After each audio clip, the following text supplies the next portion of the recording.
최근 건강보험공단의 직원이 46억 원의 거금을 횡령하고 해외로 도피한 사건이 있었죠. 이 직원이 처음에는 1,000원으로 시작을 해서 점점 금액을 늘려가면서 6개월 동안 무려 7차례에 걸쳐서 돈을 빼냈던 것으로 확인이 됐습니다. 바늘 도둑이 소도둑이 된 셈인데 반년 동안 아무도 눈치를 채지 못했습니다. 임소정 기자가 취재했습니다. 지급보류 계좌 관리를 담당하던 44살 최모 팀장이 처음 공금에 손을 댄 건 올해 4월 27일입니다. 돈이 지급될 계좌번호를 자신의 계좌로 바꾼 뒤 처음 송금한 돈은 단돈 1,000원. 공금을 빼내도 괜찮은지 시험해 본 것으로 보입니다. 바로 다음 날 최 팀장은 1,700여만 원을 이체합니다. 그리고 일주일 뒤 좀 더 과감해진 그는 약 2배인 3,200여만 원을 다시 일주일 뒤엔 또 2배를 늘려 6천만 원 가량을 빼냈습니다. 이후 억대로 금액을 늘린 최 팀장은 한꺼번에 41억여 원을 이체했습니다. 돈을 빼낼 때마다 휴가도 냈습니다. 1,000만 원이 넘는 금액이 처음 인출된 4월 28일에도 3,200만 원이 인출된 5월 6일에도 휴가를 냈고 누적 1억 3천만 원을 빼낸 뒤엔 닷새간의 장기 휴가를 떠났습니다. 발각될 것을 염두에 두고 도주를 준비했던 것으로 추정됩니다. 하지만 6개월 동안 아무도 눈치채지 못했고 마지막으로 41억을 빼낸 최 팀장은 지난주 장기 휴가를 내고 필리핀으로 도주했습니다. 테스트격의 횡령을 건보공단이 미리 발견했다면 대형 횡령까지는 이어지지 않았을 것입니다. 선례가 있음에도 제대로 시스템을 정비하지 않은 것은 공공기관의 기강해이라고밖에. 건보공단에서는 2016년에도 직원이 차명계좌로 4,300만 원을 빼돌리는 등 최근 10년간 3명의 직원이 횡령으로 파면 또는 해임됐습니다. 그런데도 한 사람이 계좌를 마음대로 바꾸고 이를 결제까지 할 수 있도록 전결권을 준 것도 모자라 감시조차 하지 않은 겁니다. 경찰은 도피 중인 최 팀장을 추적하는 한편 범행 동기에 대해서도 주변인들을 상대로 조사하고 있습니다. MBC 뉴스 임소정입니다.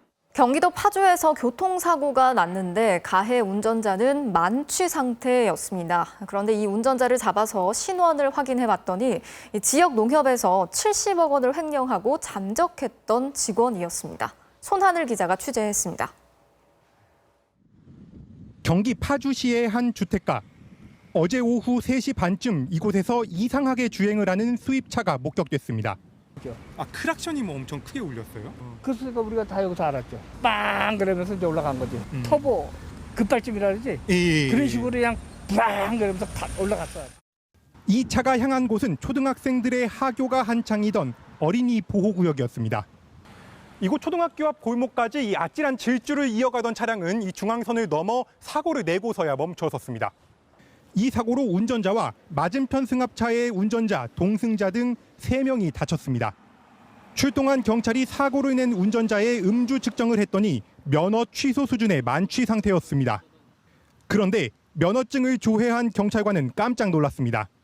운전자가 근처 지역 농협에서 지난 5년간 70억 원을 횡령한 뒤 돌연 자취를 감춘 32살 남성 직원이었던 겁니다. 이 남성은 횡령 사실이 알려지자 주변 사람들에게 극단적인 선택을 암시한 뒤 잠적한 상태였습니다.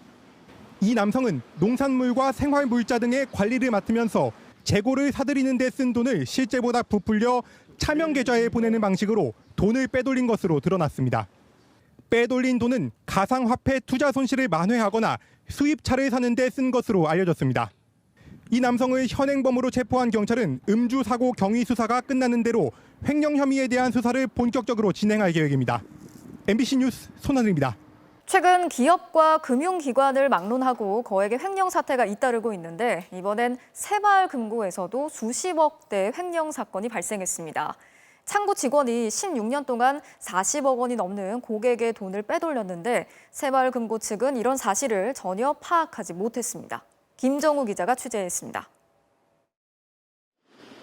서울 송파구의 새마을금고. 우수 새마을금고라는 현판이 걸려 있습니다. 지난달 이곳에서 근무하던 과장급 직원이 경찰을 찾아와 자수했습니다. 오랜 기간 몰래 고객의 돈을 빼돌렸다는 겁니다. 직원은 이 지점에서 30년 넘게 근무했는데 주로 은행 창구에서 일한 것으로 전해졌습니다. 이 직원은 2005년부터 지난해까지 16년 동안 고객 돈 40여 원에 손을 댄 것으로 조사됐습니다. 방법은 돌려막기였습니다. 이 직원은 고객이 가입한 예금이나 적금을 맘대로 해지해서 돈을 빼냈습니다. 고객이 만기일이 됐다며 돈을 찾으러 오면 다른 상품에 가입하라고 권유했습니다. 고객이 가입을 거절하며 돈을 달라고 하면 다른 고객 계좌에서 돈을 꺼내 돌려줬습니다. 이 과정에서 고객 정보를 이용해 출금 동의서까지 위조했던 것으로 조사됐는데 새마을금고 측은 까맣게 몰랐습니다. 내부 통제 시스템 같은 건 없었나요? 원래 내부 통제 시스템이 당연히 있습니다. 그런데 그런 부분이 작동이 못한 거예요. 이 직원은 횡령한 돈을 생활비 등에 써온 것으로 알려졌는데 최근 금융기관이나 기업에서 직원들의 횡령 사건이 잇따라 들통나자 압박감을 느껴 자수했다고 경찰에서 진술했습니다. 피해 고객들이 아직 돌려받지 못한 돈은 11억 정도. 새마을금고는 해당 직원을 업무에서 배제하고 감사에 착수하는 한편 피해액에 대해선 보전하겠다고 밝혔습니다. 경찰은 상급자와 함께 범행했다는 직원의 진술을 토대로 수사를 확대하고 있습니다. 오스템 임플란트와 우리은행 등 수십억 대 이상의 횡령 사건이 발생한 곳이 올해 들어서만 7곳으로 늘어났습니다. MBC 뉴스 김정우입니다. 은행 직원인 형의 주도로 은행 돈 614억 5천여만 원을 빼돌렸습니다. 금융감독원에 따르면 최근 5년간 은행, 저축은행, 보험 등의 금융사에서 자금을 빼돌린 임직원은 181명, 횡령 규모는 1,900억 원에 달했습니다.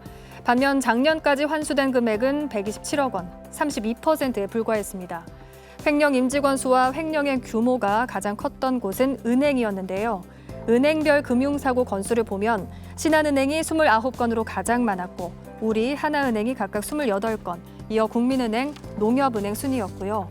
사고 금액은 올해 700억 원대 횡령 사건이 발생한 우리은행에서 가장 많았습니다. 지금까지 신선한 경제였습니다.